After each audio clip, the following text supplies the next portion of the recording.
My name is Javed and I'm a student. I would like to ask a question.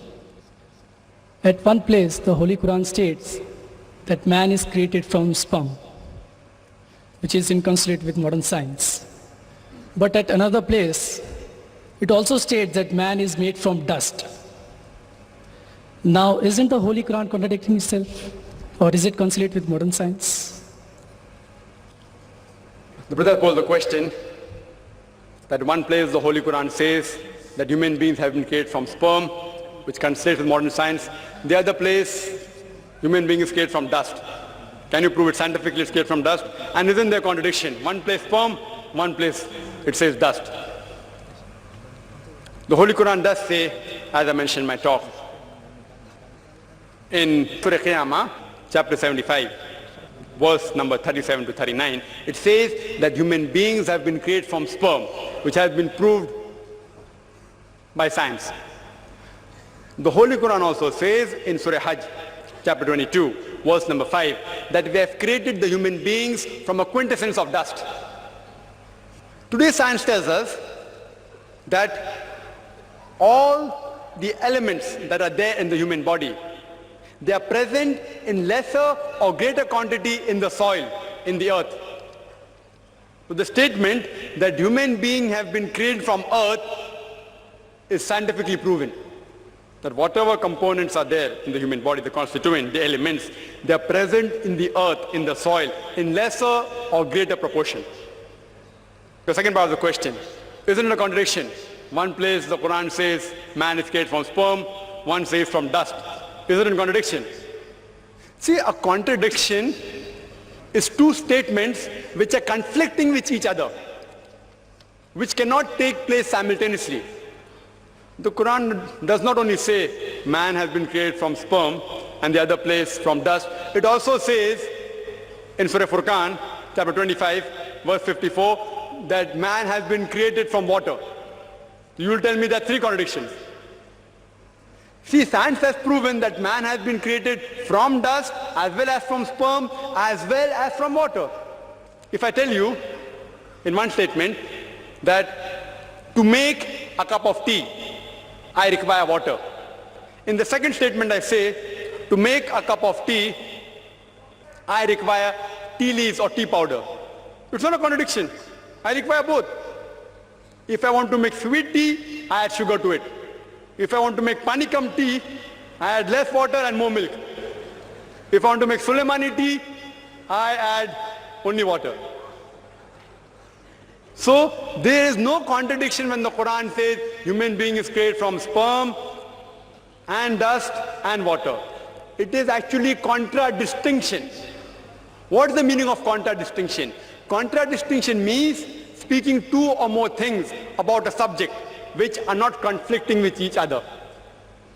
For example, if I say that this man, he's honest, he's kind and loving, it is contradistinction.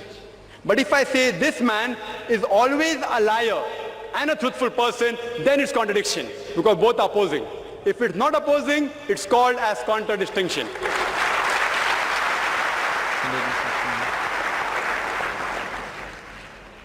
Don't argue with him.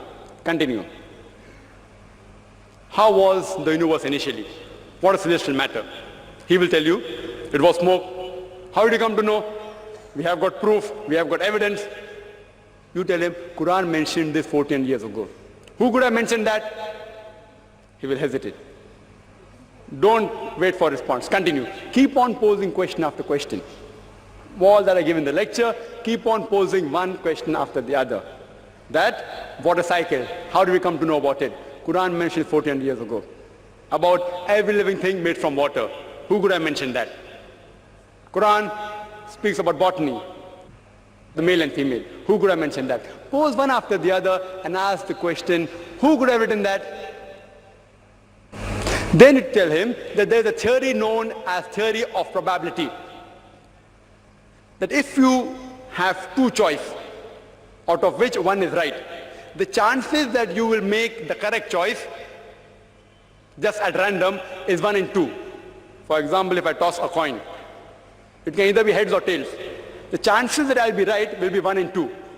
If I toss it twice, the chances that I'll be right both the times will be 1 upon 2 multiplied by 1 upon 2, that is 1 upon 4, 25% chance.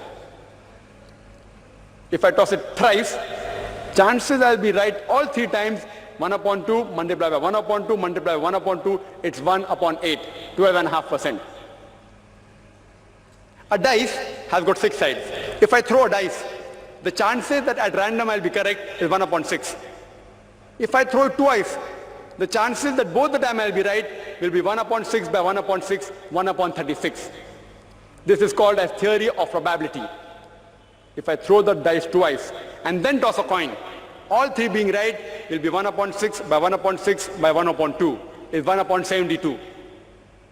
So you ask him, the chances may be, if you ask, what is the shape of the earth? There are various shapes. Some may say it is flat, some may say it's triangular, some may say it is hexagonal, some may say pentagonal, some may say heptagonal, some may say square. Say there can be 10 shapes. Some may say it is round, it is spherical. The chances that if anyone makes a wild guess, it being correct is 1 upon 10. The light of the moon, it can either be its own light or it can be reflected light.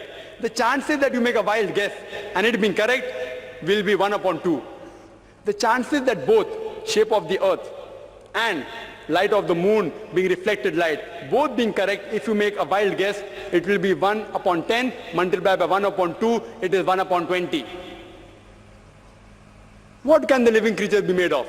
Some may say sand, some may say stone, some may say aluminium, some may say gold, say 1,000 materials you can name. Some may say water, some may say silver, 1,000 materials. The chances that you make a wild guess and one of them being right, according to mathematics, is 1 upon 1,000.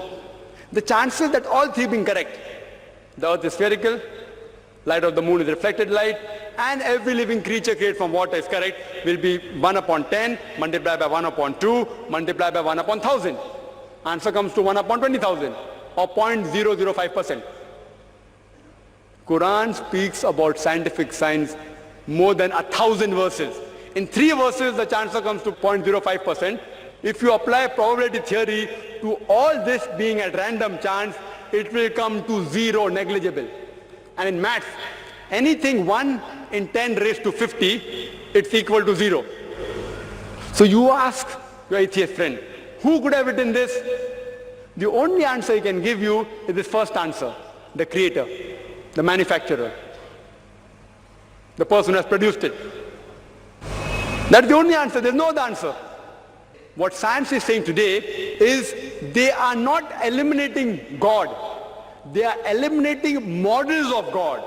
La ilaha illallah. They are not eliminating God, but models of God. I hope that answers the question.